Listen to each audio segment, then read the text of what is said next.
클로바 더빙의 AI 보이스가 사용되었습니다.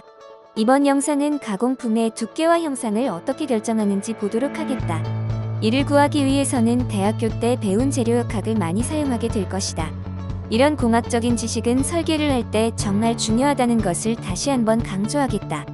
가공품의 두께를 구하기 위해서 먼저 받고 있는 힘에 대하여 정의해야 한다. 그리고 자유물체도를 그려 계산하기 편하게 한다. 마지막으로 처짐량 공식으로 값을 산출하고 최대 응력값을 구해서 안전율까지 산출하면 끝이다. 리니어 모터 로봇의 가공품 중에서 전체를 떠받치고 있는 베이스 플레이트에 작용하는 힘을 구한다. 베이스 플레이트에 받는 힘은 부하 하중과 리니어 모터의 흡입력 두 가지가 있다. 자유물체도를 결정할 때는 먼저 리니어 모터 로봇을 어떻게 설치할 것인지 결정해야 한다. 본인은 양쪽 지지 형태로 결정했다. 실제적으로 리니어 모터를 자동화 설비에 취부할 때는 면 전부가 조립되는 경우가 많다. 그래서 양쪽 지지 형태는 가혹한 조건으로 처짐량을 계산한다는 것을 참고하길 바란다. 단면 2차 모멘트는 기구 설계자에게 가장 중요한 용어이다. 설계할 때도 항상 머릿속에 있어야 한다. 단면 2차 모멘트는 처짐에 대한 저항을 예측하는 데 사용되는 단면의 성질이다. 즉 강성을 어떻게 높일 수 있을지에 대한 힌트를 제공한다는 말이다. 여기서는 대표적인 도형별로 단면 2차 모멘트를 구하는 공식이 있으니 꼭 숙지하길 바란다. 단면 2차 모멘트를 설명하기 위해 직사각형 형태의 볼을 예로 들었다. 두 개의 보의 단면 형상은 똑같다. 하지만 힘이 어디로 적용되느냐에 따라 처짐량이 6배 이상 차이나는 것을 볼 수 있다.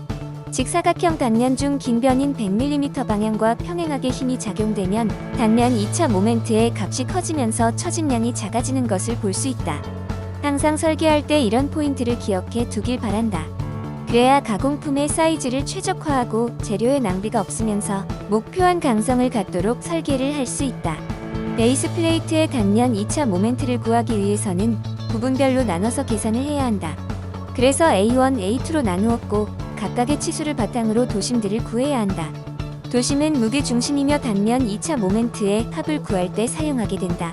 이렇게 부분합을 통해 단면 2차 모멘트를 구할 때는 전체 도심에 대한 평행축 이동까지 고려해야 한다. 전 페이지에서 구한 전체 도심으로부터 A1, A2의 도심까지의 거리를 구한다. 그리고 그 거리 값을 제곱하여 각 단면적에 곱하면 된다. 그 값에 A1, A2의 단면 2차 모멘트를 더해주면 된다.